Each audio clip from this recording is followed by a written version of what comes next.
함께하는 말씀 새생명교회 거루승 목사입니다.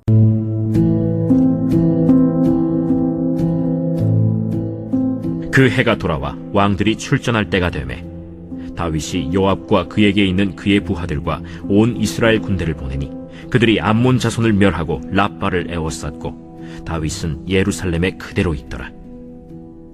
저녁 때에 다윗이 그의 침상에서 일어나 왕궁 옥상에서 거닐다가 그곳에서 보니 한 여인이 목욕을 하는데 심히 아름다워 보이는지라.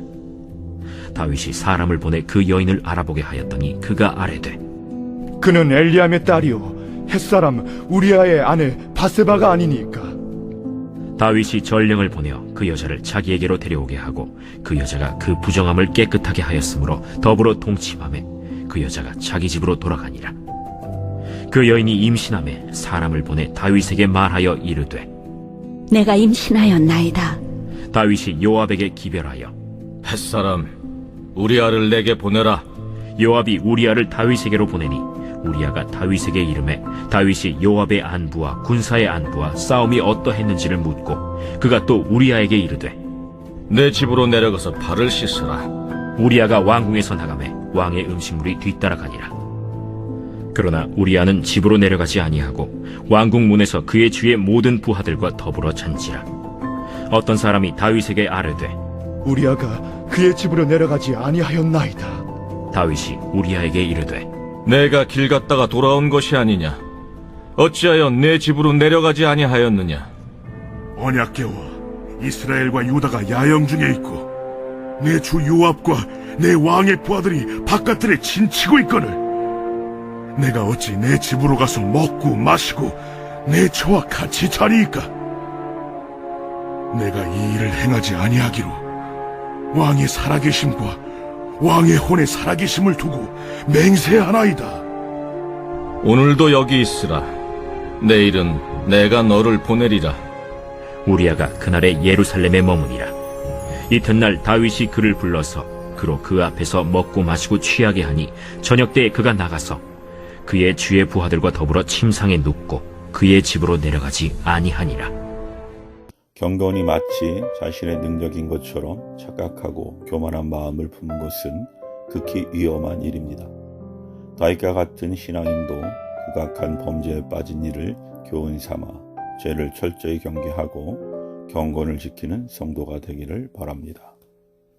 다윗은 많은 전쟁에 직접 참여해 대적을 물리쳤으나 나라가 깃들이 잡히고 왕권이 안정되자 요압과 부하들만 전쟁터에 내보내고 자신은 예루살렘 성에 거합니다. 이스라엘 군대와 떨어져 왕궁에 홀로 있던 다윗은 긴장이 풀렸을 것입니다. 그런 상황에서 한 여인이 목욕하는 모습을 보고 정욕이 생겼고 왕권을 이용해 그 여인을 불러 동침했습니다.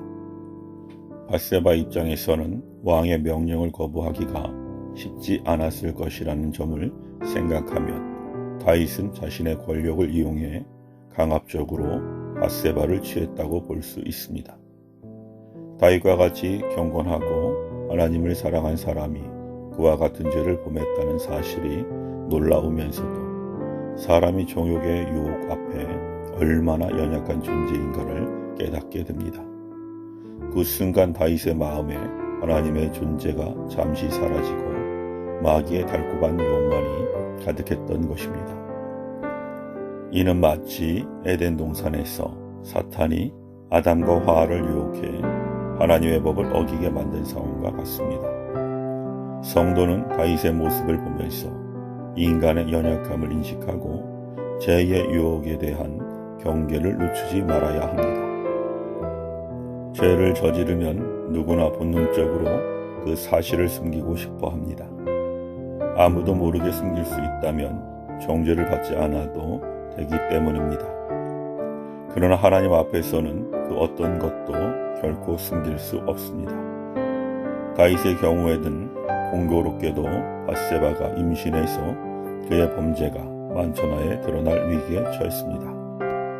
이에 다윗은 범죄를 숨기기 위해 바세바의 남편 우리아를 전쟁터에서 불러와 바세바와 동침하게 하려고 합니다. 밧세바가 임신한 아이를 우리아의 아이로 여기게 만들려 한 것입니다. 그러나 다윗의 시도는 우리아의 충성심 때문에 숲으로 돌아갑니다. 우리아는 동료들이 전쟁터에서 목숨을 걸고 싸우고 있는데 자신은 아내와 동침할 수 없다고 하며 집에 가지 않았습니다. 다윗은 범죄를 은폐하려 했지만 하나님이 그의 행위를 용납하지 않으셔서 실패로 돌아갔던 것입니다. 성도는 하나님 앞에서는 어떤 것도 숨길 수 없다는 단순한 진리를 망각하지 말고 자신의 허물과 죄를 숨기려는 어리석은 시도를 하지 말아야 합니다. 다윗이 지은 시들을 보면 그가 얼마나 하나님을 사랑했는지를 알 수 있습니다. 그런데 밧세바와 가늠하고 범죄를 은폐하려 하는 동안에는 하나님과 완전히 단절했음을 보게 됩니다. 그 시간에 하나님 대신 사탄이 그에게 영향을 미치고 또 다른 범죄를 계획하게 만들었습니다. 그때 다윗은 양심이 마비되고 영적인 맹인이 되었습니다. 자신의 죄를 덮기 위해 온갖 비열한 방법을 동원하는 추한 모습에서 하나님을 떠난 인간의 비참한 몰골을 발견하게 됩니다. 성도는 다윗의 이러한 모습을 통해 범죄가 가져오는 영적 폐해가 막대함을 인식하고 언제나 성령 충만함을 유지함으로 범죄의 유혹을 물리치고 하나님과 동행하는 복된 삶을 지켜야 합니다. 평생 경건한 삶을 이어가던 다윗도 순간의 유혹에 빠져 하나님으로부터 단절되었을 때 더 깊은 죄의 늪에 빠졌습니다. 성도는 자신이 그렇게 연약한 존재임을 인식하고 더욱 하나님을 가까이 하고 그분의 은혜를 의지하고 말씀과 기도 생활에 힘쓰며 죄의 유혹을 물리쳐야 합니다. 아멘.